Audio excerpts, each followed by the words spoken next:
Para comenzar las ponencias, tenemos cómo mejorar el aprendizaje autónomo en asignaturas básicas de matemáticas, a cargo del docente de la Facultad de Ciencias de sede Medellín, Sigifredo de Jesús Herrón Osorio. Él es doctor en ciencias matemáticas.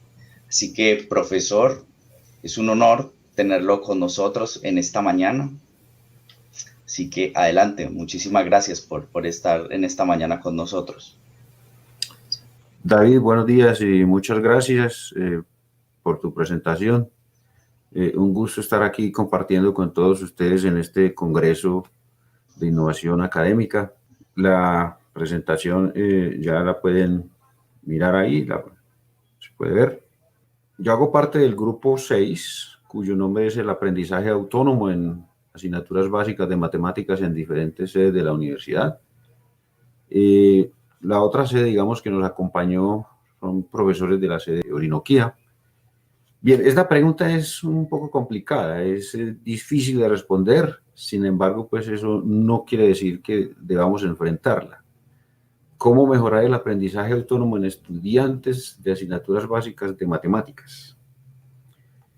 No es un secreto que los estudiantes que llegan a nuestra universidad, el primer semestre, llegan con algunas falencias en lectura, en conceptos de matemáticas, y esto dificulta un poco su desarrollo, su desenvolvimiento en la disciplina misma y en algunas asignaturas relacionadas. Por lo general, los estudiantes que vienen de instituciones públicas de secundaria, pues son los que muestran más deficiencia en este sentido. Mientras que los estudiantes que vienen de educaciones privadas, de secundarias, pues muestran un mejor desempeño en lectura y en conceptos mismos de matemáticas. Otro, digamos, factor que hemos notado es que los cursos masivos ofrecen, digamos, una dificultad en la relación entre el docente y el estudiante que no permite, digamos, un mejor conocimiento del estudiante mismo. Se le dificulta al estudiante, dado el gran número de compañeros que lo rodean, a veces preguntar por timidez, porque no están acostumbrados a hablar en público. Entonces, estos dos detalles, simplemente por mencionarlos, ofrecen, digamos, dificultades serias para el desenvolvimiento, el desempeño bueno de los estudiantes en esa asignatura de primer semestre. Estoy hablando de estudiantes, digamos, que llegan por primera vez a la universidad, que se van a enfrentar, digamos, por primera vez a lo que es la academia, porque de pronto en el colegio no están acostumbrados a ese ritmo. Es la primera vez que de pronto les va a tocar en realidad estudiar, leer, complementar, porque no solamente el contenido del curso es lo que se socializa en una clase, sino que deben leer un poco más, complementar, y muchos no están, digamos, acostumbrados a ese ritmo. Entonces, les toca bastante difícil, complicado para ellos enfrentarse a esa experiencia.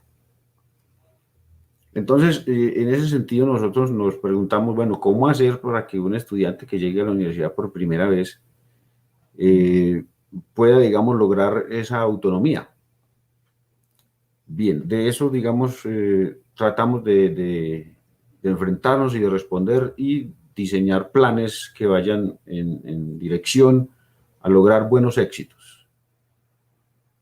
Concretamente, entonces, la disciplina que nos motiva o nos convoca, porque es donde más se presentan estas dificultades, no estoy diciendo que en otras áreas no, pero digamos en matemáticas es muy frecuente esto, el alto, digamos, desempeño negativo que se nota al final de cada periodo académico es alto.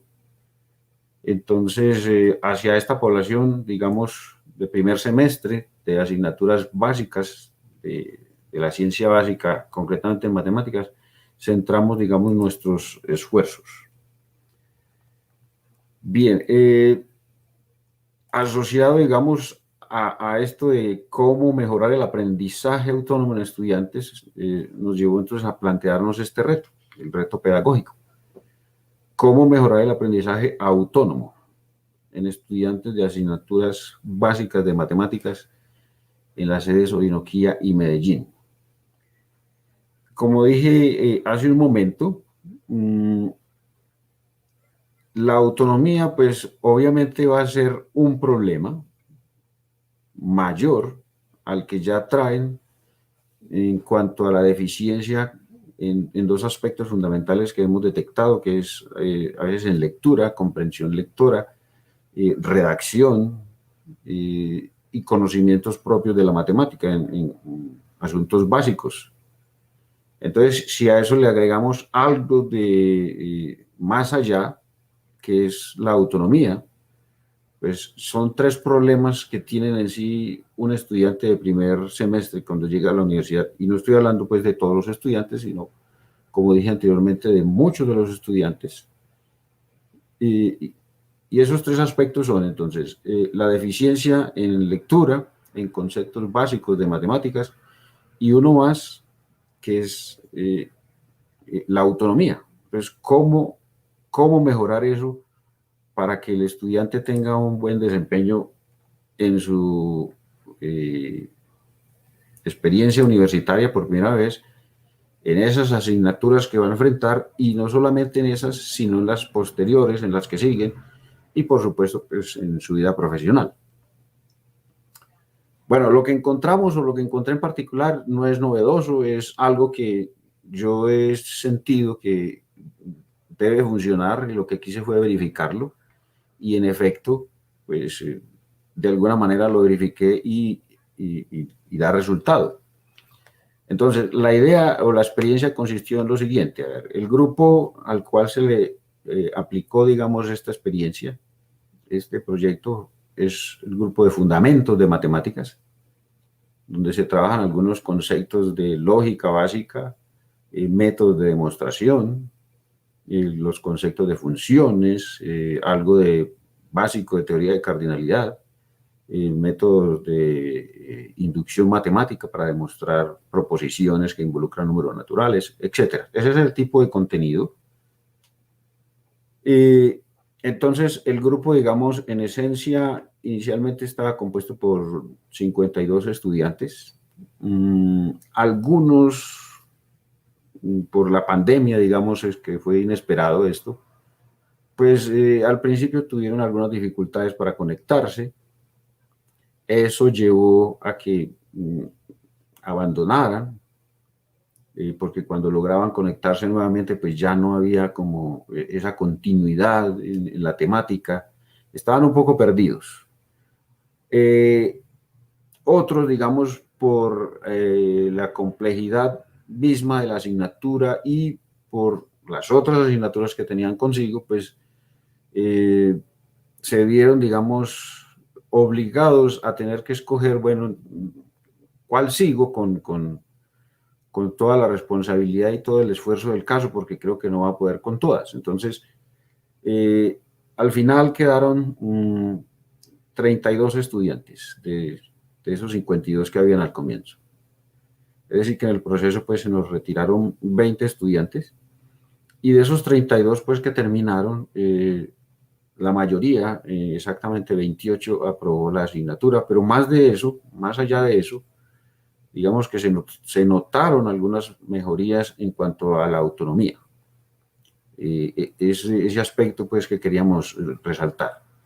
Entonces digamos que la clave o algunos elementos clave fueron que en grupos pequeños se ofrecieron asesorías. Cuando digo grupos pequeños eran 6 estudiantes, máximo 7, se conectaban, digamos, a un docente auxiliar, uno de ellos con maestría y actualmente haciendo estudios de doctorado en matemáticas. El otro docente auxiliar está con título de maestría, es decir, eran personas, digamos, con conocimiento, digamos, de los conceptos. Entonces, se conectaban a cada uno de esos docentes en horarios convenidos, no más allá de 7 estudiantes. Entonces, eso llevaba a que pudieran participar que pudieran, digamos, hablar tranquilamente de sus inquietudes y a ofrecerles una asesoría, digamos, muy personalizada. Entonces, los que al principio mostraron alguna deficiencia, pues mejoraron un poco,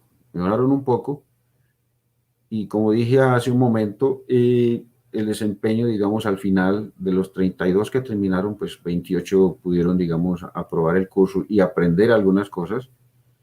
Y todo se responde, digamos, en esos puntos claves, como estoy mencionando acá: grupos pequeños en asesorías, hay que preguntarles en todo momento, digamos, los ejercicios, antes de uno desarrollarlos en clases, se proponía, bueno, ¿quién de ustedes lo quiere resolver? Y siempre había quien quería resolver el ejercicio. O sea que hubo mucha fluidez en eso y una retroalimentación continua, en el sentido de que aquellos que estaban un poco perdidos o con dificultades en asimilar, pues habían horarios de asesoría extra, ya sea fijados por mí o con los docentes auxiliares, o que ellos mismos solicitaran una sesión de asesoría en particular. Entonces, estos elementos que menciono aquí fueron como muy claves en ese proyecto que nos ocupaba. A ver, entonces, ¿qué esperábamos nosotros? Pues que los estudiantes interiorizaran algunas pautas para ganar esa autonomía. Los estudiantes de primer semestre que llegaban por primera vez, algunos lograron eso,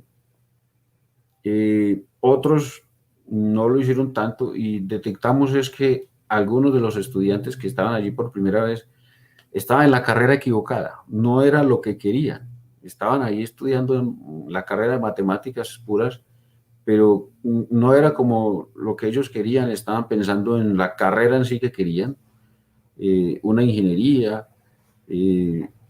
una estadística, en fin, otra asignatura, pero no era esa la carrera, perdón, que ellos querían. Entonces no había como la motivación básica para que ellos estuvieran como en ese ritmo de interiorizar las cosas.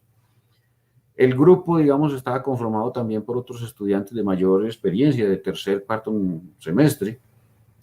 Obviamente esos muchachos ya pues habían adquirido algo de madurez en sus cursos anteriores, y para ellos no fue tan difícil el asunto, incluso lo que hicieron fue como reforzar esa parte y mejorar en el asunto de la autonomía. Muy bien. El hecho de preguntar constantemente en clase, y que no sea pues una actitud pasiva del estudiante allí, hace que los compañeros estén alerta. Es decir, cuando un estudiante nota que están preguntando y que los compañeros están participando, entonces hace que ellos estén alerta, porque en cualquier momento, digamos, se les puede preguntar también y no quieren, digamos, pasar, por decirlo así, un momento de pena o de vergüenza. Entonces están alerta, están más concentrados y dispuestos, digamos, a llevar a cabo el compromiso, por decirlo así, porque esto de la autonomía tiene que ser algo colaborativo, en el sentido de que no solamente es el docente, sino que el estudiante debe estar también involucrado en el proceso y debe ser quien lleve la mayor carga, por decirlo de esta manera. Muy bien. Infortunadamente, pues tuvimos algunos inconvenientes ajenos. Uno de ellos fue la pandemia, por decirlo así. Eso no fue esperado por ninguno de nosotros. Asuntos de tipo administrativo que llevaron de pronto algún retraso en la adquisición de equipos o incluso el pago mismo de los docentes auxiliares. Esto, digamos, que fueron lunares en el proyecto en sí. En cuanto a lo académico, no hay inconvenientes, todo se llevó como a buen término. Otro detalle que mencioné hace un momento es estudiantes que estaban allí, pero que no era, digamos, su carrera predilecta, estaban simplemente porque fueron admitidos como una segunda o tercera opción. Y eso creo que lleva de alguna manera a que la universidad revise estos procesos de admisión para no tener que pasar pues por este tipo de cosas. Y administrativamente es una sugerencia muy respetuosa, pero pienso que se puede delegar en las demás sedes, la parte administrativa, en el sentido de que a nivel local se puede, digamos, mejorar la puntualidad en entrega de equipos y pagos de asistentes, etcétera, para no pasar vergüenzas pues con compañeros que, digamos, están esperando un pago oportuno por sus servicios. Es muy incómodo que una persona que espera un pago oportuno pues no lo reciba oportunamente. Bueno, esas fueron, digamos, las experiencias llevadas a cabo, nada nuevo, nada novedoso, simplemente es verificar que lo que teníamos antes en la cabeza de trabajar con grupos pequeños, principalmente en el primer semestre, eso da resultado. No es recomendable que un estudiante que llegue por primera vez a la universidad se vea en un curso masivo, porque se le va a dificultar. Agradezco entonces a la Dirección Nacional de Innovación Académica por esta oportunidad y muchas gracias. Quedo aquí atento a sus preguntas. Muchas gracias, profesor Sigifredo, por esta presentación y este aporte al aprendizaje. Quisiera invitar a nuestros oyentes a que realicen sus preguntas y comentarios para que podamos enriquecer este espacio. Y quisiera comenzar esta sesión de preguntas con algo que me parece interesante y importante, y es, yo he tenido la fortuna, el privilegio de poder dar asesorías en matemáticas, tanto a estudiantes de colegio como universidad. Conozco como esa transición colegio-universidad, ¿cierto? Y esa transición o ese cambio a nivel como de conocimiento, pero veo que hay como un común denominador entre la población, y es que el estudiante se acerca a las matemáticas como con mucha inseguridad y temor, porque como que el estudiante le da temor a acercarse a resolver ejercicios por sí mismo. Entonces, cuando incluimos este aprendizaje autónomo a la academia, ¿cómo podemos, profesor, que poder ir cambiando esta mentalidad en el ejercicio de la enseñanza, poder ir cambiando esa mentalidad de inseguridad y temor para que podamos motivar el aprendizaje autónomo a los estudiantes? Porque siento que es como la primera barrera que podemos tener, porque el estudiante se acostumbró tanto a que el profesor hace el ejercicio y él ve cómo se resuelve, pero a la hora de enfrentarse él cara a cara con un problema matemático, siente como mucho temor y rechazo. Pero entonces, ¿cómo podríamos resolver, profesor, ese tema, esa primera barrera que creo yo podríamos encontrar en este ejercicio? Bueno, algo que a mí me ha funcionado es que yo les digo, no teman equivocarse. Este es el momento para equivocarse en el aula de clases donde se deben equivocar, donde hay oportunidad de corregir o redireccionar las cosas. Incluso de manera jocosa en algunas oportunidades yo me equivoco de manera adrede para indicarles, si me equivoco yo, ¿por qué ustedes no pueden equivocarse y salir adelante? Entonces, para romper ese miedo, como decías hace un momento, yo mismo les digo, miren las equivocaciones mías. Y supuestamente tengo muchos años de experiencia en la docencia, pero aún así me equivoco. Entonces, no teman equivocarse, se pueden equivocar, vale equivocarse porque del error incluso se aprende bastante. Entonces, ese es algo que a mí me ha funcionado y es la manera como yo, digamos, rompo un poquito de ese temor. Perfecto, profesor, muchas gracias. El profesor Oscar Duarte nos realiza esta pregunta. Profe Sigifredo, ¿cómo detectaban ustedes si había o no una mejora en el aprendizaje autónomo? En otras palabras, ¿cómo medir la autonomía? Bueno, en este caso concreto eso se detectó de la siguiente manera. Por lo general yo los nombres de todos mis estudiantes trato de aprendérmelos.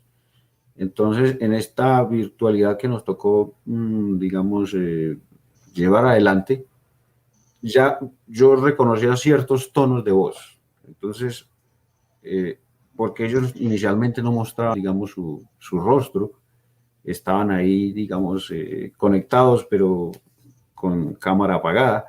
Pero cuando alguien participaba, esa voz, ese tono de voz, yo lo conocía. Y a aquellos que nunca participaron en primera instancia, pues nunca conocí sus tonos de voz, entonces yo simplemente mencionaba el nombre, fulano de tal o fulana de tal, una sugerencia para enfrentar este ejercicio, para responder esta pregunta, y eso forzaba, digamos, a que su tono de voz al menos se dejara escuchar, porque decían, por ejemplo, no, me distraje un momento, entonces me repites la pregunta o déjame pensar, en fin.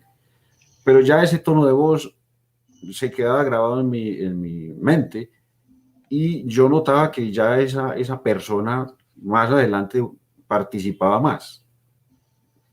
Entonces, de esa manera, los estudiantes que participaban poco, lentamente fueron, digamos, participando por lo que decía hace un momento, y es que se tenían que mostrar alertas porque veían que a su alrededor la gente participaba, opinaba, decía, acertaba o se equivocaba. Entonces, eso los obligaba a estar alertas. ¿Cómo medir la autonomía? Pues esa era la manera de medirlo. Se notaba que había un cierto trabajo extra fuera de clase, con los ejercicios mismos que uno dejaba. Entonces, había un progreso en la participación, en el tipo de preguntas que hacían, e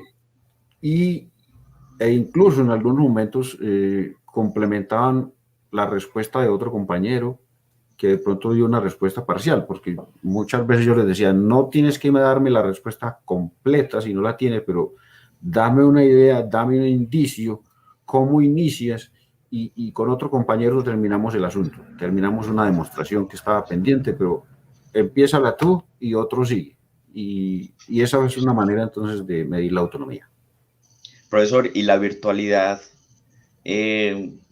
no ha impedido que la participación en clase se vea? Porque antes, en la presencialidad, era fácil ver la participación del estudiante, pero la virtualidad es algo también que nos ha permitido también poder seguir viendo la participación del estudiante como un indicador de autonomía.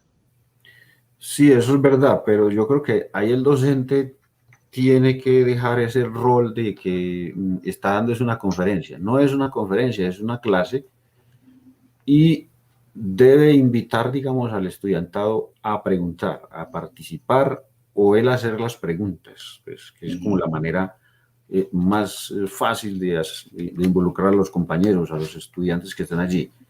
Pero si estamos ahí conectados y yo hablándole simplemente una pantalla, pues obviamente eso no va a funcionar. Obviamente los resultados hubieran sido mucho mejores, estoy seguro de eso, en la modalidad de presencialidad, porque allí tiene uno la oportunidad de ver al estudiante, interactuar con él, conocerlo mejor, y saber, digamos, en qué puntos fortalecerlo, cuáles son sus puntos débiles y cuáles son sus fortalezas. En presencialidad los resultados hubieran sido mucho mejores, estoy seguro de eso. Creo que sí.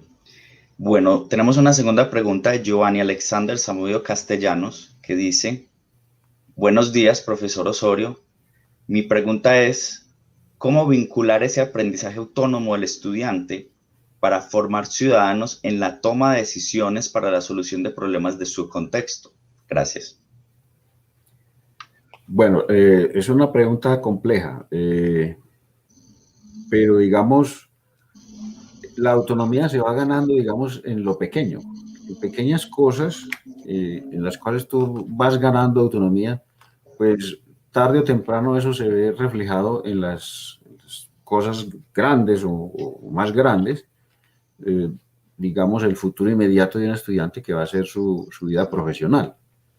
Entonces, hay que enseñarle, digamos, a ser autónomo en las pequeñas cosas pequeñas como que, bueno, aquí te dieron este par de páginas para complementar lo que se hizo en clase, lo lees así no estés acostumbrado a leer o a trabajar extra, pero lo debes hacer, porque de ahí vas a aprender algo. O sea, esta actividad extra que se está dando no es para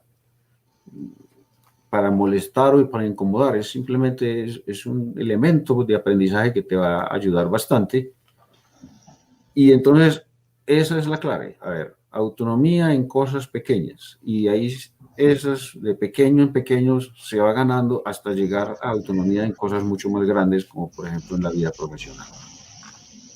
Bueno, y por temas de tiempo, tenemos una última pregunta y un comentario final. La pregunta de Claudia Marcela Rincón. Buenos días, profesor Sigifredo. En cuanto a lo que mencionó de la motivación y de las situaciones que señala en que los estudiantes no seleccionan adecuadamente su carrera, ¿qué podría sugerir? Bueno, no es que los estudiantes no señalen adecuadamente su carrera. El proceso de admisión, digamos, que tiene la universidad le permite a ellos como una primera opción y quizá unas dos opciones más. Muchas veces no son admitidos en la opción número uno para los cuales ellos están, digamos, aplicando a ingresar, sino que les dicen, bueno, hay un cupo en esta carrera que es tu segunda opción o en esta otra carrera que es tu tercera opción. Y entonces es admitido en alguno de esos.